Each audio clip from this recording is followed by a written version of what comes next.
تو یہ P T I کی وجہ سے ہوا ہے۔ اب جوڈیشل کمیشن میں بھی وہی حشر پی ٹی آئی نے کیا ہے کہ 2 ممبران جو تھے جوڈیشل کمیشن کے وہ مستعفی ہو گئے، شبلی فراز بھی مستعفی ہو گئے، اس سے پہلے جو ہے عمر ایوب مستعفی ہو گئے، اور کہا یہ جا رہا ہے کہ عمران خان نے ان کو، عمر ایوب نے تو ڈرامہ یہ رچایا ہوا ہے کہ بھائی میرے خلاف مقدمات ہیں تو میں مقدمات کی وجہ سے، موجودہ حالات کی وجہ سے اپنا جو مؤثر کردار ادا نہیں کر پاؤں گا جوڈیشل کمیشن میں، اس لیے میں استعفیٰ دے رہا ہوں، اور میری جگہ پر بیرسٹر گوہر کو میں نامزد کرتا ہوں کہ بیرسٹر گوہر اچھے طریقے سے فرائض سر انجام دے سکتے ہیں، کردار ادا کر سکتے ہیں۔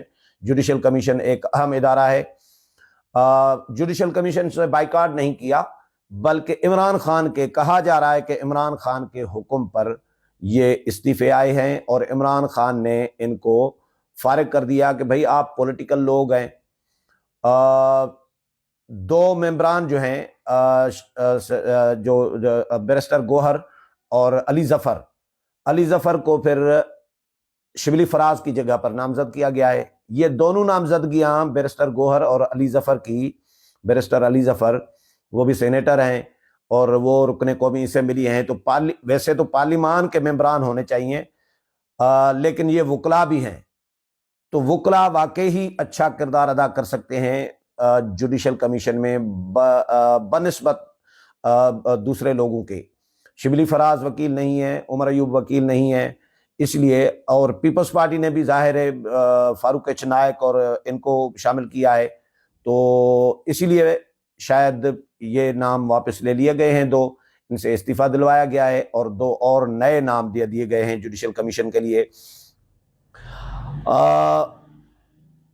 ایک خبر ہے اسلام آباد ہائی کورٹ سے دھرنے کے حوالے سے۔ اسلام آباد ہائی کورٹ کے جو چیف جسٹس ہیں جسٹس عامر فاروق، انہوں نے حکومت اور انتظامیہ پر برہمی کا اظہار کیا ہے، ناراضگی کا اظہار کیا ہے۔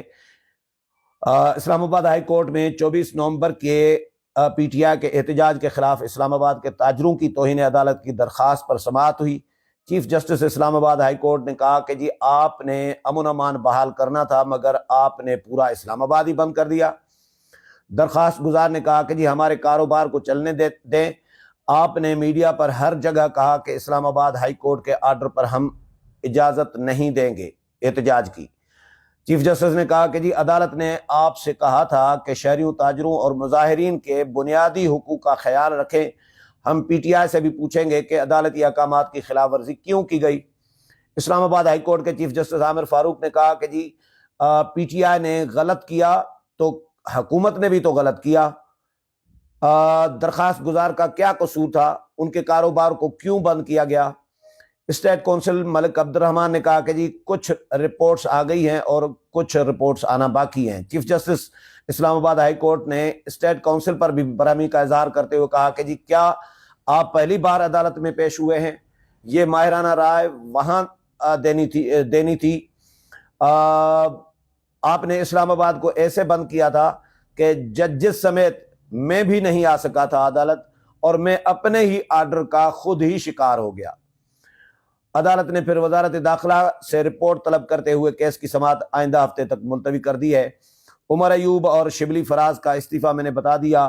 ایک خبر پشاور ہائی کورٹ کے ججز کی تعیناتی کے حوالے سے ہے، یعنی اس وقت جوڈیشل کمیشن بھی مکمل نہیں ہے اور جوڈیشل کونسل بھی مکمل نہیں ہے۔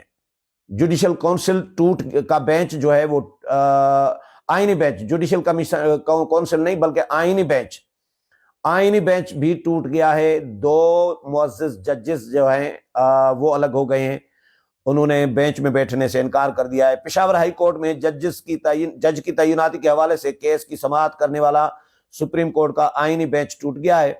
ججز کی تعیناتی کے حوالے سے کیس کی سماعت کے لیے سپریم کورٹ میں نیا آئینی بینچ بنے گا۔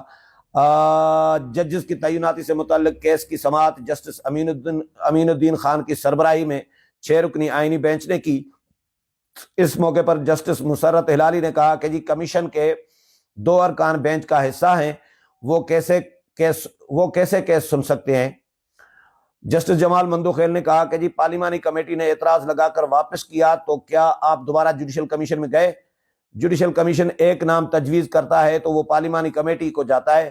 یاد رہے کہ 6 رکنی آئینی بینچ کی سربراہ جسٹس امین الدین خان اور جسٹس جمال مندوخیل ججز کا تقرر کرنے والے جوڈیشل کمیشن کے بھی رکن ہیں، لہٰذا ججز کے تقرری سے متعلق آئینی درخواستوں کی سماعت کے لیے سپریم کورٹ میں نیا بینچ اب بنایا جائے گا۔ تو یہ تھی 3-4 خبریں عدلیہ کے حوالے سے جو آپ کے ساتھ شیئر کی ہیں۔